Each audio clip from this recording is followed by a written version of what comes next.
अस्सलाम वालेकुम स्टूडेंट्स।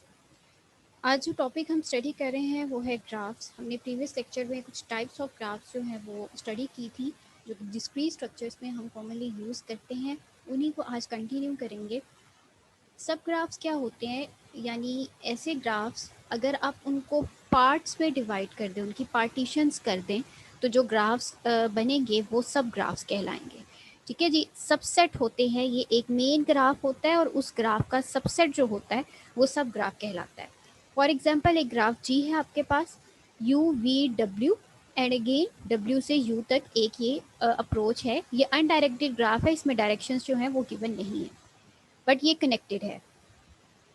इसको अगर हम दो पार्ट्स में डिवाइड कर लें, लाइक यू वी एंड डब्ल्यू तक एक ग्राफ और यू से वी तक या यू से डब्ल्यू तक एक अलहदा ग्राफ हम जो है ड्रॉ कर लें, इसको दो पार्ट्स में डिवाइड करना, ये सब ग्राफ कहलाता है। ये सेट, जैसे हम सेट की पार्टीशंस करते हैं, जस्ट लाइक ये ग्राफ के जो है वो पार्टीशंस है और इनको अब हम सब ग्राफ पे कंसीडर करेंगे। नेक्स्ट है union of two graphs. Union of two graphs mean joining two और मोर ग्राफ्स। दो और दो से ज़्यादा ग्राफ्स को आपस में ज्वाइन करना। यूनियन का फंक्शन जो है वो कंपैटिबिलिटी के लिए यूज़ होता है, ज्वाइनिंग के लिए यूज़ होता है इन केस ऑफ सेट्स। तो यूनियन जो है ग्राफ्स की वो हम किस तरह से परफॉर्म करेंगे। यहाँ पर आपकी जो है G1 एक ग्राफ है और G2 दूसरा ग्राफ है। आपने वर्टेक्स जो है उससे लेके दूसरे वर्टेक्स तक आपने उसको कंसीडर करना है, यानी वर्टिसेस को हमने आपस में ज्वाइन करना है। अगर हम यूनियन में देखें ये G1 एंड G2 का, तो ये वाला जो G1 ग्राफ है इसमें A B C E and D ये जो आपके जो है वो पॉइंट्स हैं। अब मैं इसको जो है हाईलाइट कर रही हूँ, A B C E and D। D जो है ये अगेन ए से कनेक्ट है, और ये आपका जो ग्राफ एक शेप है इसमें बी और सी ई जो है वो भी कनेक्ट है, ये आपका G1 ग्राफ है। अब a b c f and d, यहाँ पर जो है a b c f and this one is d, ये ग्राफ जो है ये आपका G2 ग्राफ है। और इन दोनों ग्राफ्स को आपने कंबाइन किया तो ये जो शेप है वो बन जाएगी, जो कि यूनियन कहलाती है दो ग्राफ्स की। आइसोमॉर्फिक फॉर्म्स ऑफ ग्राफ क्या होते हैं? आइसोमॉर्फिक फॉर्म होते हैं ऐसी फॉर्म्स ऑफ ग्राफ्स जिसमें वन टू वन फंक्शन या ऑन टू फंक्शन जो है ग्राफ की प्रॉपर्टीज़ के ऊपर, वर्टिसेस के ऊपर हम अप्लाई करते हैं। इसको हम एक एग्जांपल से देखते हैं। आइसोमॉर्फिक ये होता है जो कि शेप में जो है वो डिफरेंट हो, लेकिन उसके प्रॉपर्टीज़, उसका आर्किटेक्चर वो सेम हो। अगर हम ग्राफ की बात करें तो ग्राफ में आइसोमॉर्फिक का मतलब ये होता है कि equal number of vertices, equal number of edges. ठीक है, अगर ऐसा ग्राफ यानी दो ग्राफ्स ऐसे जिसमें इक्वल नंबर ऑफ वर्टिसेस और इक्वल नंबर ऑफ एजेस हों, तो हम उनको कहेंगे कि ये ग्राफ्स एक दूसरे के आइसोमॉर्फिक्स हैं। ठीक है, यानी आइडेंटिकल हैं ये। अब यहाँ पर U1, U2, U4 and U3 है, और ये V1, V2, V4 and V3 है। हमारे पास ये जो पॉइंट्स हैं वो बिल्कुल एक अलाइनमेंट में गिवन है, और इनको हम अगर ज्वाइन करें तो एक ये अप्रोच जो है कनेक्टेड अप्रोच बन रही है। और यहाँ पर इसके एजेस काउंट करें 1, 2, 3 एंड 4। इसके एजेस काउंट करें 1, 2, 3 एंड 4। इसके वर्टिसेस भी 4 हैं, इसके वर्टिसेस भी 4 हैं। ठीक है, तो ऐसा ग्राफ जिसमें नंबर ऑफ एजेस और नंबर ऑफ वर्टिसेस जो है वो इक्वल होते हैं, तो उनको हम कहते हैं आपका आइसोमॉर्फिक ग्राफ। अगर हम इस पे जो है देखें फंक्शन ऑफ U1, यानी U1 जो है वो प्लेस पर है V1 की। ठीक है जी। और एफ ऑफ U2 जो है वो, अब क्योंकि एफ ऑफ U2 यहाँ पर कनेक्टेड है आपके पास U4 के साथ, तो हम इसी चीज़ को लेते हुए देखेंगे एफ ऑफ V2 जो है वो कनेक्टेड है, एफ ऑफ U2 जो है वो कनेक्टेड है V4 के साथ। हमने फोर्थ पॉइंट की जो है वो बात करनी है। उसके बाद U3 जो है वो कनेक्टेड है आपका U1 के साथ और U4 के साथ। दो जो है वो उसकी अप्रोचेज़ आ रही हैं, तो हमने जो है दूसरे ग्राफ में देखना है कि U3 जो है वो किसके साथ, यानी V3 जो है उसके साथ कनेक्टेड है, तो हम उसको कंसीडर कर लेंगे U3 की जगह पर V3 को। उसके बाद जो है हमारा U4 है, वो ऑब्वियसली आपका 2 के साथ कनेक्ट है, तो हम 2 में जो है उसको कंसीडर कर लेंगे। इस तरह से जो है जिसमें equal number of vertices and equal number of edges होते हैं वो आइसोमॉर्फिक ग्राफ्स होते हैं। अब यहाँ पर आपको दो ग्राफ्स गिवन हैं। इसको क्वेश्चन ये किया गया है कि क्या ये दोनों ग्राफ्स एक दूसरे का आइसोमॉर्फिक हैं या नहीं। अब हम इनके वर्टिसेस को काउंट करते हैं, 1 2 3 4 एंड 5, और यहाँ पर 1 2 3 4 एंड 5 वर्टिसेस हैं। और एजेस को काउंट करते हैं, 1 2 3 4 5 एंड 6, 1 2 3 4 5 एंड 6। तो इक्वल नंबर ऑफ एजेस और इक्वल नंबर ऑफ वर्टिसेस है। इट्स मीन कि yes they are isomorphic because they can be arranged to look identical.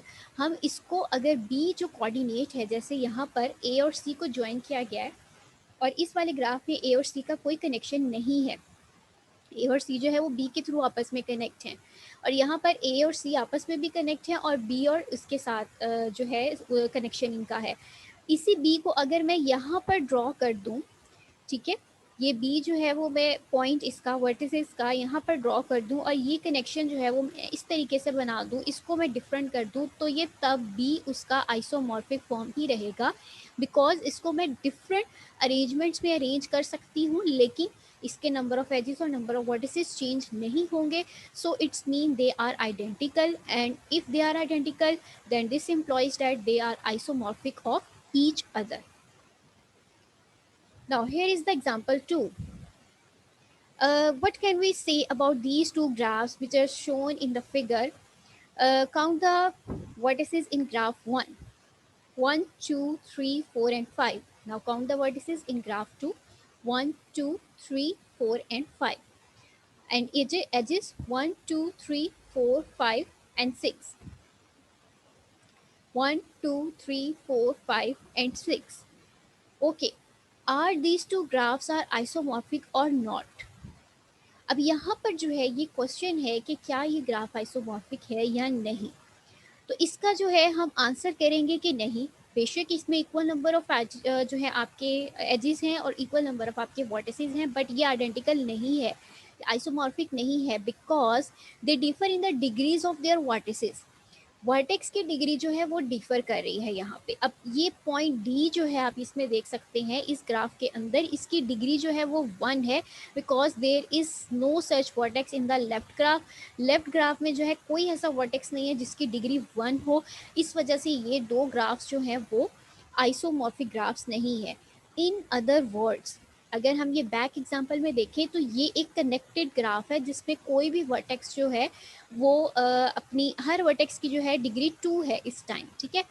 और ऐसा वर्टेक्स कोई भी नहीं है जो डिफर कर रहा हो इस ग्राफ के किसी वर्टेक्स के साथ। अगर इसमें एक ग्राफ ऐसा है, एक पॉइंट ऐसा है जिसकी डिग्री 1 है, और इसमें भी एक पॉइंट ऐसा है, फॉर एग्जांपल एक पॉइंट जो है वो ऐसा है जिसकी डिग्री 1 है, तो ये ग्राफ्स दोनों आइसोमॉर्फिक होंगे। सो तीन कंडीशंस हो गई आइसोमॉर्फिक की, equal number of edges, equal number of vertices, and degree should be even, ठीक है। यानी इवन का मतलब ये है कि दोनों में डिग्री ऑफ वर्टेक्स जो है वो इक्वल होनी चाहिए। अगर वो ऑड है तो ऑड ही रहनी चाहिए दोनों ग्राफ्स में, अगर वो इवन है तो दोनों ग्राफ्स में जो है वो इवन होनी चाहिए। सो ये ऐसे ग्राफ्स जो है ये आइसोमॉर्फिक नहीं है, बिकॉज इसमें वर्टेक्स की डिग्री जो है वो इक्वल नहीं है। There would be same number of points, यानी आपके वर्टिसेस जो हैं वो सेम होने चाहिए, सेम नंबर ऑफ एजेस होने चाहिए, और सेम डिग्री होनी चाहिए हर वर्टेक्स की, ठीक है। तो ये तीन जो पॉइंट्स हैं ये आपने कंसीडर करने हैं आइसोमॉर्फिक ग्राफ्स में।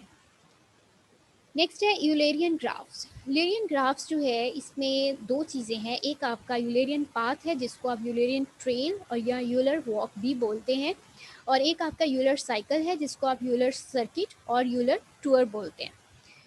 अच्छा जी, इसमें जो क्या पाथ में क्या होता है, ये एक ऐसा ग्राफ होता है that uses each edge precisely 1, जिसमें एक एज जो है वो सिर्फ एक दफ़ा ही यूज़ होता है। अगर ऐसा पाथ एग्जिस्ट कर रहा हो then the graph is called traversable, उसको हम ट्रेवर्सिबल ग्राफ कहते हैं।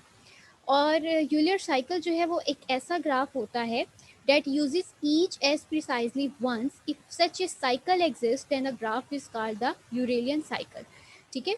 इसको यूनिकर्सल भी बोलते हैं। इसमें क्या है कि आपका एज जो है वो दोनों कंडीशंस में, अगर आप पाथ को फॉलो कर रहे हैं तो एज आपका एक ही दफ़ा यूज़ होना चाहिए। अगर आप साइकिल में हैं तो भी एज आपका एक ही दफ़ा यूज़ होना चाहिए। तो इस तरह के ग्राफ जिसमें यूलेरियन पाथ और यूलेरियन साइकिल जो है वो बनता है, उन दोनों में एक कंडीशन जो है वो कॉमन है कि आपने एज एक दफ़ा यूज़ करना है। अब इसमें जो है वो ग्राफ हम यहाँ पे देखें, एक ग्राफ आपको जी जो है वो गिवन है, then G is said to have an Eulerian tour if there is a closed walk say V naught V one to V naught, यानी एक साइकिल अप्रोच हो आपके पास कि आप इस पॉइंट से चलें और इसी पॉइंट पे आके आपने जो है वो स्टॉप कर दिया। ठीक है, क्लोज्ड ग्राफ आपके पास है तो इसका मतलब है कि जो पाथ आप फॉलो कर रहे थे वो यूलर पाथ था। इसमें जो है कोई भी एज जो है ग्राफ का वो रिपीट नहीं करता अपने आप को। ठीक है, आपने हर एक एज को एक दफ़ा ही पास करना है। तो ऐसा ग्राफ जो है वो यूलर ग्राफ कहलाएगा, या उसको हम यूलर टूअर यूलर पाथ कहेंगे। डिसकनेक्टेड ग्राफ जो है वो यूलर नहीं होते, just like given in the example here, ये एक डिसकनेक्टेड ग्राफ है और ये यूलर कंसीडर नहीं होगा। कनेक्टेड ग्राफ जो है वो यूलर होते हैं if and only if G is connected and has no vertices of odd degree, यानी इसमें जो है डिग्री ऑफ वर्टेक्स आपकी इवन होनी चाहिए, ऑड नहीं होनी चाहिए, यानी डिग्री 1 का वर्टेक्स नहीं होना चाहिए आपके पास। ठीक है, पेंडेंट नहीं होना चाहिए आपके पास। उसके बाद है कि कनेक्टेड ग्राफ जी जो है उसको आप यूलर करोगे from node to a same other node if and only if G is connected and A is not equals to B are the only two nodes of the odd degree. ठीक है जी। उसके बाद है इसमें जो है एक सिंपल मैं आपको अप्रोच बता देती हूँ कि ये वर्टेक्सेस जो हैं वो आपको गिवन है। फॉर एग्जांपल डिफरेंट वर्टिसेस जो है वो आप ड्रॉ करते हैं, तो आपने जो है एक पाथ फॉलो किया, ये एज एक, ये दूसरा एज, ये तीसरा एज, ये चौथा एज, ये पांचवा और ये छठा एज। ठीक है, इट्स द सिक्स्थ वन। अब इसमें जब आप फॉलो कर रहे हैं पाथ को, एक कनेक्टेड जो है आपका ग्राफ है, इसमें कोई भी आपका साइकिल जो है वो डिस्टर्ब नहीं हो रहा, रिपीट भी नहीं कर रहा है एज, तो ऐसा ग्राफ जो है वो यूलर ग्राफ कहलाता है। उसके बाद है Hamiltonian graph. Hamilton path is a path that traverses each vertex in a graph G exactly once. अब इसमें जो है वर्टेक्स की बात हो रही है। आपका जो हमने यूलर ग्राफ देखा है उसमें आपके एज की बात हो रही थी, इसमें वर्टेक्स की जो है वो कंसीडर किया जा रहा है। पाथ में आपने एग्जैक्टली वंस एक वर्टेक्स को कंसीडर करना है, और in case of circuit that traverses each vertex in G exactly once, इसमें जो है आपका सर्किट, यानी अगर आप सर्कल में मूव कर रहे हैं तो हैमिल्टन सर्कल में आप अपने वर्टेक्स को जस्ट एक दफ़ा ही कंसीडर करेंगे और वो रिपीट नहीं होगा, जस्ट लाइक हैमिल्टन पाथ। इसमें जो है वो आप एग्जांपल देखें कि कौन सा जो है वो हैमिल्टन सर्किट है और कौन सा हैमिल्टन पाथ है। सर्किट जो है आप यहाँ पे देखें कि आपने वर्टेक्स जो है वो रिपीट नहीं करना। अगर आप इसको फॉलो करें, A to B, B to C, C to D, D to E to B, या अगेन जो है आप बी से ए तक मूव करेंगे। ठीक है, या आप इसको जो है A to B to C to D to E to A, ये एक क्लोज जो है वो अप्रोच बन जाएगी और इसमें आप जैसे चाहे वो मूव कर सकते हैं। ये जो सर्किट है ये हैमिल्टन सर्किट है, इसमें आप अपना वर्टेक्स रिपीट नहीं कर रहे, आपके पास चांस नहीं है। उसके बाद जो है पाथ आप फॉलो करेंगे, तो ये पाथ इस तरीके से आ सकता है from A to B to C to D and D to B. ठीक है, ये पाथ एक फॉलो कर रहा है, हालांकि ये जो है ये वर्टेक्स ये इसकी डिग्री 1 है। उसके बाद यहाँ पर जो है ये वाला पाथ भी एग्जैक्टली वंस वर्टेक्स को रिपीट कर रहा है। यहाँ पर हम इस वाले को कंसीडर नहीं करें, इसकी डिग्री जो है वो 1 है। तो इस तरह से जो है, क्योंकि ये क्लोज्ड अप्रोच नहीं थी, क्लोज जो है वो सर्किट में कंसीडर होगा, जो ओपन आपका है वो आपका पाथ कंसीडर होगा। उसके बाद है planar graph. A graph is said to be embedded on a surface S when it is drawn on S so that no two edges intersect. अब आपने प्लानर ग्राफ जो है वो किस तरह से ड्रॉ करना है कि उसमें एजेस जो हैं वो एक दूसरे को इंटरसेक्ट ना करें। ठीक है, जैसे आपने जो है वो एक ये ग्राफ ड्रॉ किया है विद 4 वर्टिसेस। अब इसके 4 वर्टेक्स हैं, आपने इसको इस तरीके से ड्रॉ किया है कि ये एजेस जो है ये इंटरसेक्ट कर रहे हैं, तो then it will not be planar graph. ठीक है, ये प्लानर ग्राफ नहीं है। प्लानर ग्राफ जो है उसमें आपके कोई भी दो एजेस जो हैं वो आपस में इंटरसेक्ट नहीं करते, no two edges intersect. A graph is said to be planar if it can be embedded on the plane. अब यहाँ पर आप देख सकते हैं ये दो ग्राफ्स बने हुए कनेक्टेड अप्रोच है, लेकिन ये एक दूसरे को इंटरसेक्ट कर रहे हैं, सो दे आर नॉन प्लानर। और यहाँ पर जो एक ग्राफ है वो इस तरीके से डिज़ाइन है कि एक ट्राइंगुलर शेप है और उसको हमने एक कॉमन पिन पॉइंट पर जो है वो सिंपल हमने कर दिया है, तो ये वाला ग्राफ जो है वो प्लानर ग्राफ कहलाएगा। उसके बाद नेक्स्ट जो कॉन्सेप्ट है ये बहुत इंपॉर्टेंट है मैथ्स में भी और डिस्क्रीट स्ट्रक्चर्स में भी। जब हम न्यूमेरिकल प्रॉब्लम्स को सॉल्व कर रहे होते हैं तो उस वक्त जो है हम मैट्रिसेस को यूज़ करते हैं, और हमने अगर कोई ग्राफ जो है वो मैट्रिक्स के साथ उसको रिप्रेजेंट करना है तो हम किस तरह से करेंगे। एक दो चीज़ें इसमें आती हैं, एक आपकी इंसिडेंस मैट्रिक्स आता है और एक आपका एडजेसेंसी मैट्रिक्स आता है। इंसिडेंस मैट्रिक्स कौन सा होता है, ये तब आप यूज़ करते हैं जब आपने एजेस को कंसीडर करना हो, जब एजेस जो है वो ज़्यादा डिज़ायरेबल होते हैं देन द वर्टिसेस। और एडजेसेंसी ग्राफ जो है ये तब ज़्यादा यूज़फुल है जब आपने वर्टिसेस को कंसीडर करना हो और एजेस को आप कंसीडर ना करो या एजेस की इंफॉर्मेशन आपको रिक्वायर ना हो। और ये वाली जो रिप्रेजेंटेशन है ये ज़्यादातर एप्लीकेशंस में यूज़ होती है क्योंकि हम वर्टिसेस जो है वो ज़्यादा रिक्वायर कर रहे होते हैं as compare to edges. Incidence matrix जो है आपका वो कैसा मैट्रिक्स होगा जिसमें आपने एजेस को कंसीडर करना है, ठीक है जी। एक ऐसा matrix with respect to this listing of the vertices and edges is the n into m. Vertices और एजेस को आपने रोज एंड कॉलम्स में रिप्रेजेंट करना है एन इंटू एम, ठीक है। और 0 1 की फॉर्म में ये मैट्रिक्स होगा। इसको हम देखते हैं कि हम किस तरह से रिप्रेजेंट करेंगे इंसिडेंस मैट्रिक्स को। ये एक आपका ग्राफ है, वी से यू, यू से डब्ल्यू एंड डब्ल्यू से वी, और E1 E2 E3 जो है आपके एजेस हैं। तो आपने जो है एन इंटू एम यानी वर्टिसेस, एन जो है ये आपके वर्टिसेस को, रोज को रिप्रेजेंट कर रहा है, और एम जो है ये आपके कॉलम्स को रिप्रेजेंट कर रहा है, ठीक है जी। तो मैट्रिक्स जब भी आप ड्रॉ करते हैं तो वो एन इंटू एम फॉर्म में होता है, यानी रोज इंटू कॉलम्स। तो आपने रोज में जो है ये वर्टिसेस मेंशन कर लिए वी यू एंड डब्ल्यू, और E1 E2 E3 जो है आपके मैट्रिक्स में जो है कॉलम्स की फॉर्म में आ जाएंगे। अब हमने इनको मैट्रिक्स की फॉर्म में 0 1 की फॉर्म में कैसे लिखना है, अब क्वेश्चन जो है वो ये है। अब हम इसको इस तरह से लिखेंगे कि आपने देखना है कि V जो है वो किसके साथ कनेक्ट है। V जो है वो U और W के साथ कनेक्ट है with the edges E1 and E3। V is connected with E1 and E3, तो जिससे कनेक्शन है वहां पर आप 1 लिख देंगे। E2 के साथ V का कोई कनेक्शन नहीं है, वहां पर आप 0 लिख देंगे। नेक्स्ट आपका पॉइंट है U. U is connected with V and W with the edges E1 and E2. You can see here U is connected with V and W with edges E1 and E2. So in the columns of E1 and E2 you will place 1, and in column of E3 as U has no connection with E3 so you will place 0 here. Now come to W. W is connected with U and V through the edges E2 and E3. So we put the 1 in columns of E2 and E3 and 0 will be placed in the column of E1 as W has no connection with E1. So that's the matrix of incidence which considers only edges when the information of edges is important rather than the vertices. ये आपका जो है incidence matrix कहलाता है। Next जो है एक आपको और एग्जांपल दी गई है कि आपने जो है इससे इंसिडेंस मैट्रिक्स जो है वो प्रिपेयर करना है। यहाँ पर A B C and D जो है आपके 4 आपके वर्टिसेस हैं, आप वो मेंशन कर लेंगे A B C and D।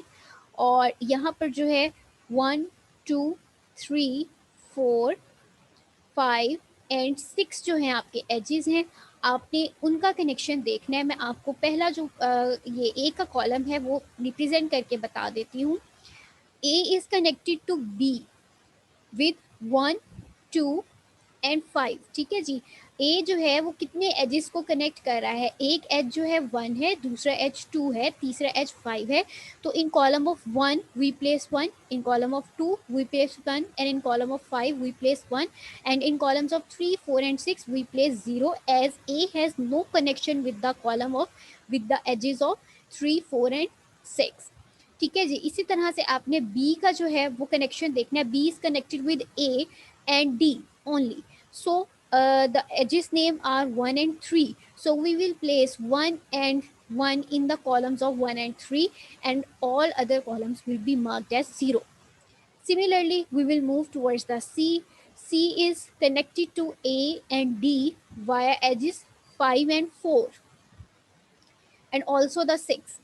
सो 6 जो है वो हमने यहाँ पर इसको मेंशन कर देना है अपना इसके साथ, और डी कॉलम जो है उसको हमने बिल्कुल इसी तरह से जो है मार्क करना है, आपका जो भी इसमें जो है वो नेक्स्ट पॉइंट आ जाएगा।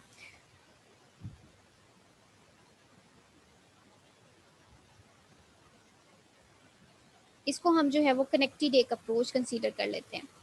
ठीक है जी। तो अब जो है आपका एक मैट्रिक्स में इंसिडेंस मैट्रिक्स जो है वो किस तरह से आता है कि आपने इस तरह से इसको, जैसे मैंने आपको बताया है, आपने अपना ग्राफ जो है वो ड्रॉ करना है। नेक्स्ट आपका है एडजेसेंसी मैट्रिक्स। एडजेसेंसी मैट्रिक्स में आपने क्या करना होता है, आपकी जो प्रायोरिटी होती है वो आपके वर्टिसेस होते हैं, आपने एजेस को कंसीडर नहीं करना होता। ठीक है जी। तो इसमें आपने जस्ट वर्टिसेस के साथ डील करना है। आपने n इंटू एन का जो है वो मैट्रिक्स ड्रॉ करना है। n आपके वर्टिसेस थे, आपने वर्टिसेस को ही वर्टिसेस के साथ कंसीडर करना है। अब आपका एक अनडायरेक्टेड ग्राफ है यू वी एंड डब्ल्यू। ठीक है जी। अब आपने ये n इंटू एन का जो है वो कंसीडर करना है एडजेसेंसी मैट्रिक्स में। ठीक है, ये आपका जो मैट्रिक्स है वो n क्रॉस n का मैट्रिक्स है।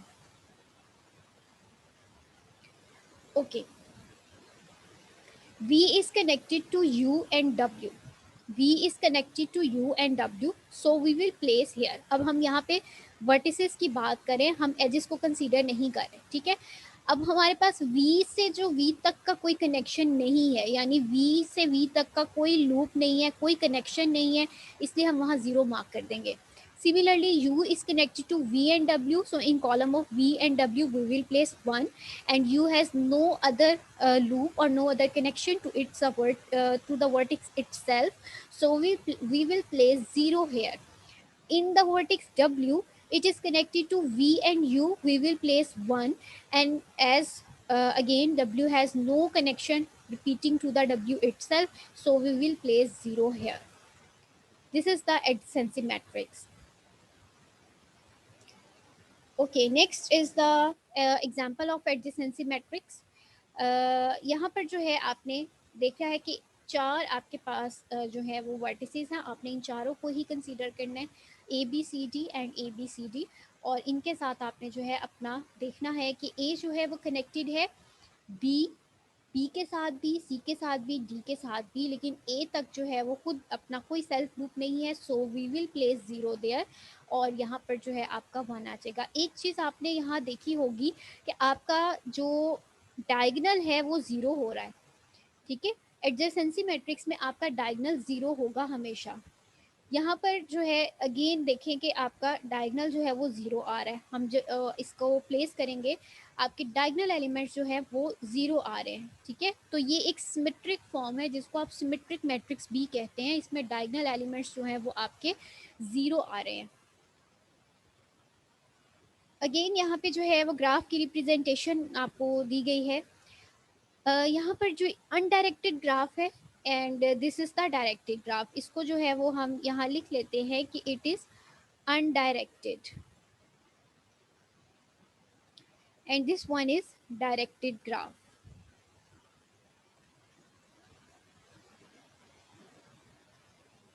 Okay, अब जो है क्या है कि a b c and d आपके अप्रोचेस है, वर्टेक्स को हमने जब कंसीडर करना है तो a b c d, adjacent vertex कौन से हैं, ए जो है वो कनेक्टेड है बी सी एंड डी के साथ, हमने वो पॉइंट्स लिख दिए।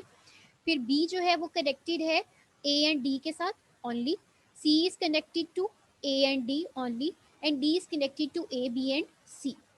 अब ये डायरेक्टेड ग्राफ है, इसमें आपको एरोस जो है वो असाइन किए गए हैं। अब हम एरोस के साथ अगर ए बी सी डी को देखें, तो ए जो है वो अगर इनिशियल वर्टेक्स हो तो उसका टर्मिनल वर्टेक्स क्या बन रहा है, ये देखिए यहाँ पे ए अगर इनिशियल वर्टेक्स है तो ये इसका मतलब है ये टेल होगा और इसका हेड जो है वो सी वर्टेक्स तक आ रहा है, तो हम सी कंसीडर करेंगे कि टर्मिनल है। बी अगर इनिशियल वर्टेक्स है तो इनिशियल वर्टेक्स में से कौन सा एरो यहाँ से निकल रहा है और वो ए तक अप्रोच कर रहा है, हम ए को कंसीडर कर लेंगे। सी जो है उसका कोई भी टर्मिनल वर्टेक्स नहीं है क्योंकि उसमें जो है वो तमाम इनकमिंग है, आउटगोइंग कोई भी नहीं है, इसीलिए हमने उसको ब्लैंक मार्क करना है। और डी जो है, डी में आपका ए और बी दो वर्टेक्सेस वो जनरेट कर रहा है, प्लस सी वर्टेक्स जो है वो भी जनरेट कर रहा है, तो हम यहाँ पर ए बी एंड सी तीनों as a terminal vertex consider करेंगे। आज का लेक्चर जो है आपका यहाँ पर फिनिश होता है। आई होप आपको इसमें मज़ीद जो है आपकी लास्ट लेक्चर की जो कन्फ्यूजन्स वो यहाँ पर आपको समझ आ गई होंगी। अगर मज़ीद आपका कोई क्वेश्चन हो then you can ask. Thank you so much.